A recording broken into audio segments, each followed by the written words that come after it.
আপনার পেজে million million view দিয়ে কি করবেন যদি ইনকাম না আসে? আসসালামু আলাইকুম। সকল নতুন ইউজার ভাইয়েরা যারা আছেন সবার উদ্দেশ্যেই বলতেছি, ভিডিওটা না টানে পুরোটা কন্টিনিউভাবে দেখবেন এবং কথাগুলো শুনে যাবেন। খুবই গুরুত্বপূর্ণ কথা।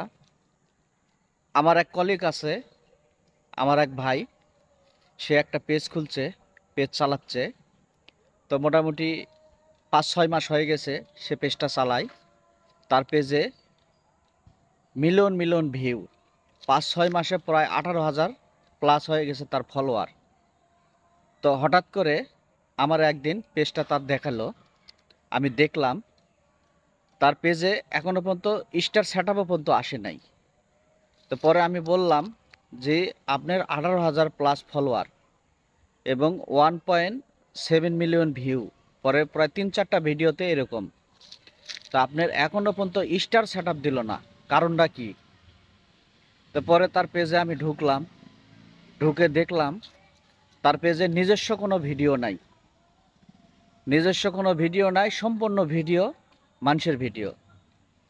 এই যে বেশ কিছুদিন আগে যে ছাত্ররা আন্দোলন করছিল, এই ছাত্র আন্দোলনের কিছু কিছু ভিডিও, কিছু কিছু হুজুরের বয়ান, তারপরে অনেক জায়গায় যে কিছু কিছু রাস্তাঘাটে অ্যাক্সিডেন্ট হচ্ছে, এইসব ভিডিওগুলা।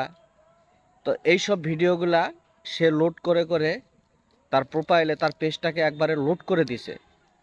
দেওয়ার ফলে তার পেজে হিউজ পরিমাণে ভিউজ এবং দ্রুতভাবে ফলোয়ার বাড়ে। তো আমরা যারা এই ফেসবুক প্ল্যাটফর্ম থেকে আর্নিং করার ইচ্ছুক আছি, আশায় আসছি, কখনো ভুলেও এসব কাজ করবেন না। আপনার ভিউজের আশায় কিংবা ফলোয়ারের আশায় আপনি অন্যের ভিডিও ছাড়বেন, অন্যের ভিডিও ডুয়েট ভিডিও করবেন, করে ছাড়তে পারবেন, আপনি ফলোয়ার পাবেন, আপনি ভিউজ পাবেন, কিন্তু কখনো ইনকাম পাবেন না। পরে আমাদের এখানে আরেকটা ভাই আছে, সে পেজ বিষয়ে মোটামুটি সে ভালো জানে এবং ভালো বোঝে। সে নাকি এই ফেসবুক পেজ নিয়ে সে কোর্সিং করছে।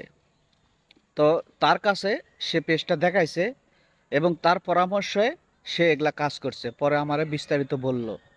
তো আমি বললাম যে ভাই, আমি তো নতুন ইউজার, আমি এই ফেসবুক প্ল্যাটফর্মে বেশি দিন কাজ করি নাই।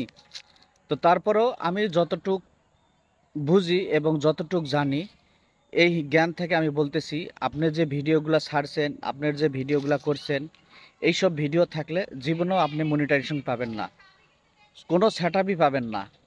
তো এই ভিডিওগুলো ডিলিট করেন, ডিলিট করে ফ্রেশ করেন, করে নিজস্ব কন্টেন্ট দিয়ে, নিজস্ব ভয়েস দিয়ে ভিডিও বানান। ইনশাআল্লাহ দুদিন দেরি হলেও আপনি কিছু এখান থেকে আর্নিং করতে পারবেন। পরে আসলে এই কথাগুলো আমার সে গুরুত্ব দেয় নাই। পরে হঠাৎ করে পরশুদিন আসছে, আসে বলতেছে ভাই, আমার পেজটা তো নষ্ট হয়ে গেছে। ক্যা?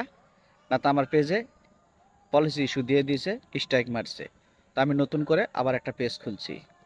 তো এই ফেসবুক বিষয় নিয়ে যে সকল ভাইয়েরা এই বিষয় নিয়ে ভালো জানেন, ভালো বোঝেন, কাউকে যদি কোনো সময় উপকার যদি না করতে পারেন, কখনো অসৎ কোনো পরামর্শ, অসৎ কোনো বুদ্ধি দিবেন না।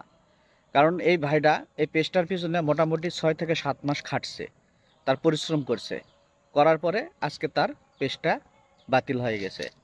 আবার সে নতুন করে পেজ খুলছে, নতুন করে সে কাজ শুরু করছে।